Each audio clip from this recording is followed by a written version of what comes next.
Alam mo ba na si Clint ay isang sheriff na pinalayas ng sarili niyang bayan pero siya rin ang bumalik para iligtas ito? Sa malayong hangganan ng Mount Ian, sa gilid ng Agelta, may isang tahimik na bayan. Payapa ang pamumuhay ng mga tao roon, nagtatrabaho sa araw, nagiinuman sa tavern tuwing gabi. Ang katahimikang ito ay dahil kay Clint, ang matapat at matapang na sheriff ng bayan. Kilala siya sa kanyang mabilis na kamay at matalim na baril. Sa loob ng maraming taon, siya ang naging tagapagtanggol laban sa mga tulisan at kriminal, at dahil dito, siya ay minahal at iginagalang ng lahat. Ngunit isang gabi, habang nagpapatrolya si Clint, narinig niya ang mga putok ng baril at sigawan mula sa tavern. Nang sumugod siya roon, nakita niya ang isang grupo ng mga lasing na salarin na naninira at pumapatay ng walang pakundangan. Pinatay nila ang may-ari ng tavern.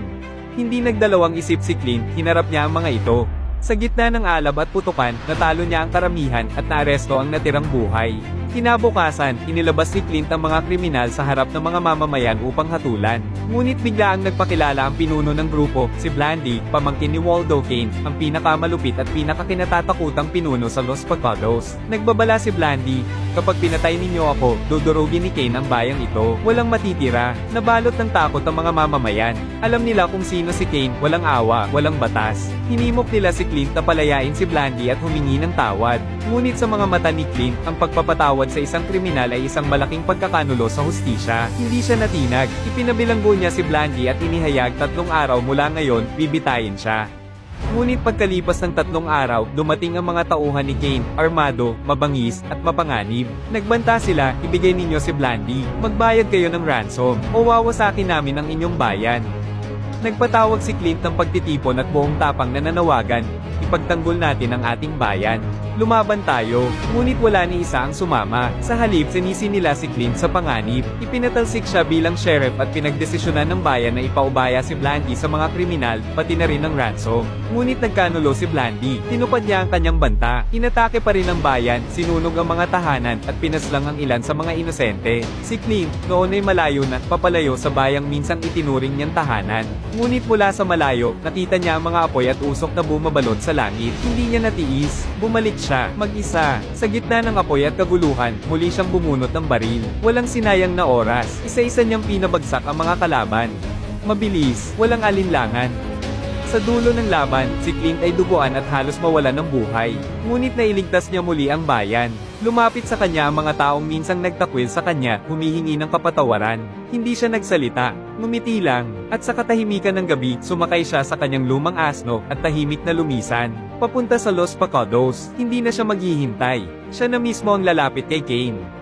Matapos iwan ng bayan, tahimik na naglakad si Clint sa maalikabok na daan patungong Los Pecados, ang lungsod ng kasalanan, pugad ng mga kriminal, at kuta ng pinakamalupit na pinuno, si Waldo Kane.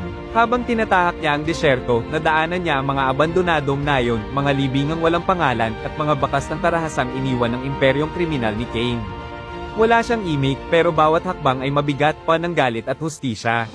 Nang marating niya ang isang mataas na bangin, tanaw mula roon ng Los Pecados, nagliliwanag sa niyan, balot ng usok, bisyo, at kasamaan. Sa syudad na ito, ang batas ay nabibili, at ang buhay ng tao ay walang halaga. Pagpasok ni Clint sa lungsod, naramdaman niya ang mga matang lihim na sumusunod sa kanya, mga halangang kaluluwa, mga especially iya at mamamatay tao ni Kane, mga traidor at ahente ng kasamaan. Ngunit si Clint ay hindi lumiis ng tingin. Hindi siya natitinag. Wala siyang balak umatras. Sa isang madilim na eskinita, hinarang siya ng unang pagsubok, isang pinuno ng Sandhunters, kilalang mga tauhan ni Kane. Sa ilalim ng ulan, naganap ang mabangis na sagupaan.